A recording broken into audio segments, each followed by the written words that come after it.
Always exciting when President Trump just appears at the White House on a rooftop and starts yelling at the press. And he just did this again. It is an amazing thing that happened last year when Donald Trump just was seen wandering around on the rooftop of the White House and looking at all the gathered press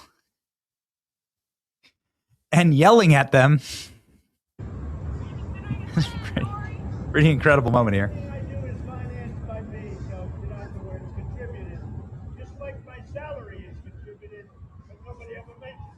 Okay. This is where we get the President Trump most famous, one of the more famous gifts of President Trump. Donald Trump. I'm not sure what what's Trump doing here? What's Trump doing here? What's he doing? Nobody knows. President Trump just did it again at the White House and walked out completely randomly, and nobody was prepared for it. And he walked out to again, to oversee a brand new project. While we don't know what we still don't know what President Trump was doing up here on the rooftop, because nothing's happened to the rooftop of the West Wing at this point. Donald Trump has announced that he's doing ballroom construction and that they're constructing a massive helipad. And so I know a little bit of the insight on the whole helipad project because we were there at the UFC at the White House. And we were able to see that, well, there was clearly some construction going on. After the UFC cleared out, the White House continued a construction project right underneath where the Octagon was. So what is that? It turns out it's going to be a brand new helipad for the president right here. You can see obviously some memes that were being made.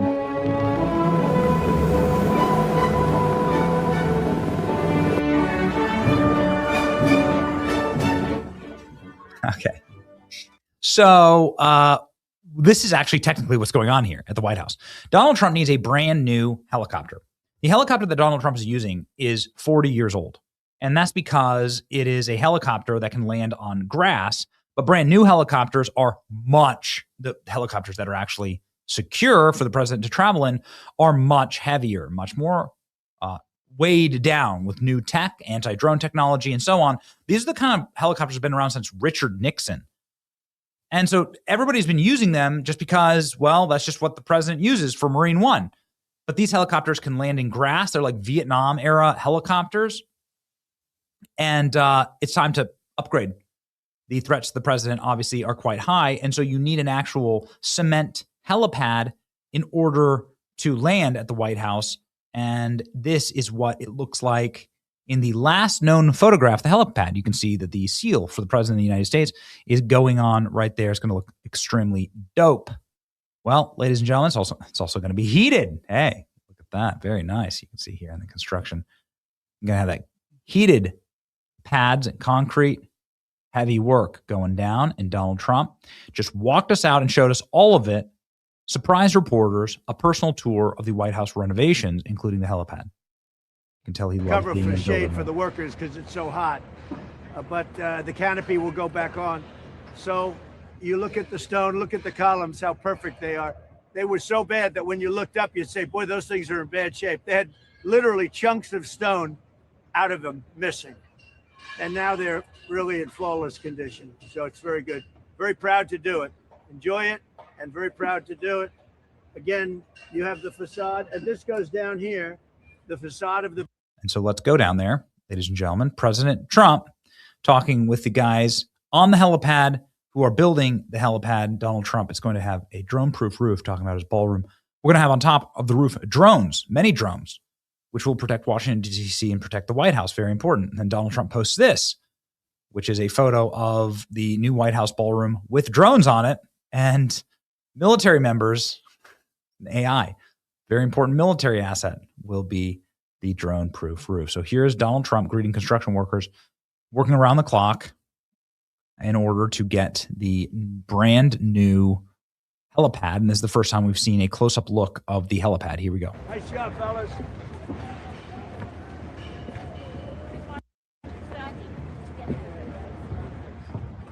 He walks out Does anybody know the word media? This is serious media. And you guys are doing a great job. Sorry to take an extra week and a half, but lifting it up was one of the best things we've ever done, right? Lifting it up, right? Thank you, Jared. I knew you didn't like that, but and it still drains.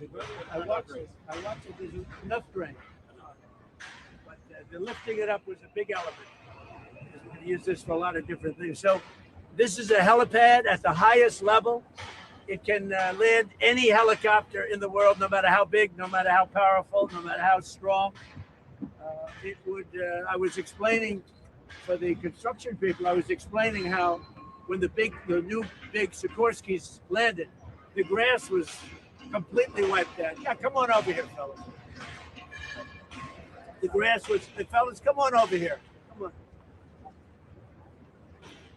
And I just want to say they've done a fantastic job. So if you take a look from the media standpoint, you look at the lettering and you look at the joints, they're like flawless. The exact, like 1/10 of an inch, and it's the exact same size. Right? These are real artists. Where's Brett? Here.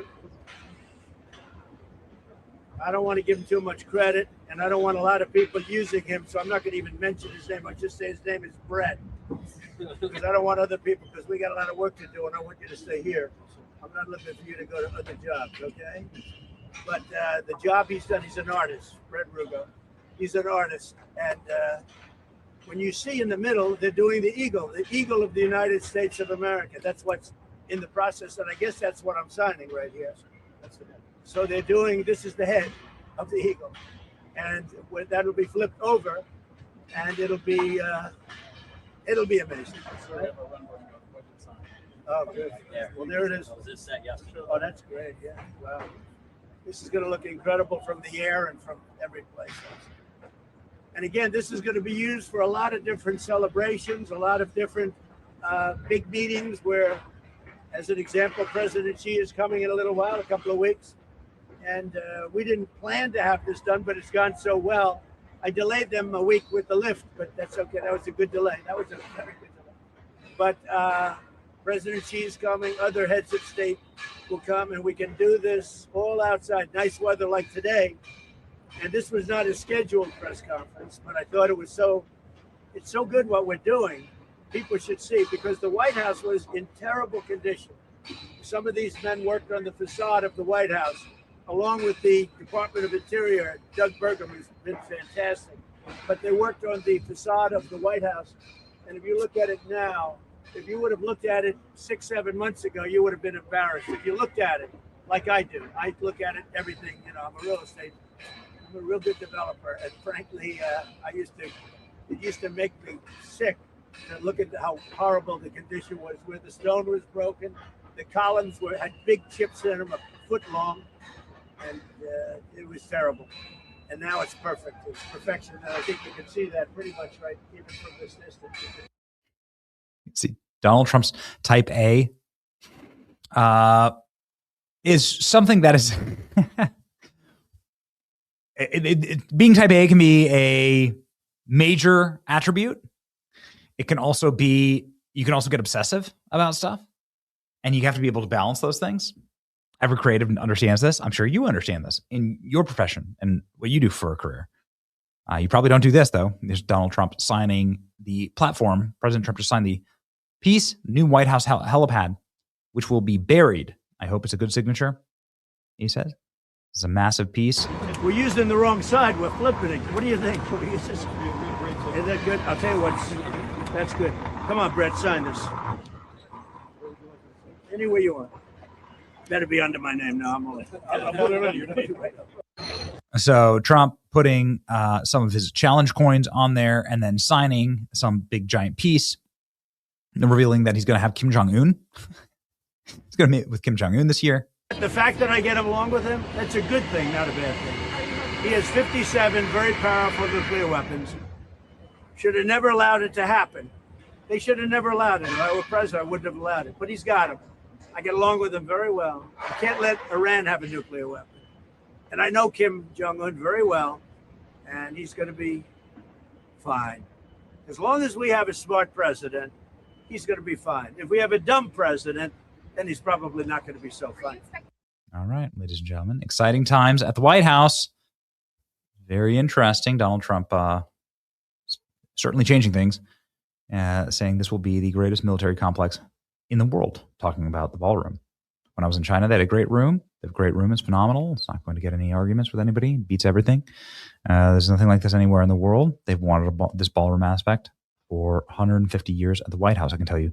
Events at the White House are very cramped and relatively insecure, right? There's been a number of security scares at the White House, including but not limited to the scares on the president's plane, the president's life, the UFC, which we attended, that had explosive drone plot and mass murder attempts at it. So I'm all for more security at the White House. Libs that are losing their minds over this can keep crying your salty tears. They taste delicious. It's your boy Benny. Like, share, and subscribe. Fun times at the White House. You never know what you're going to get.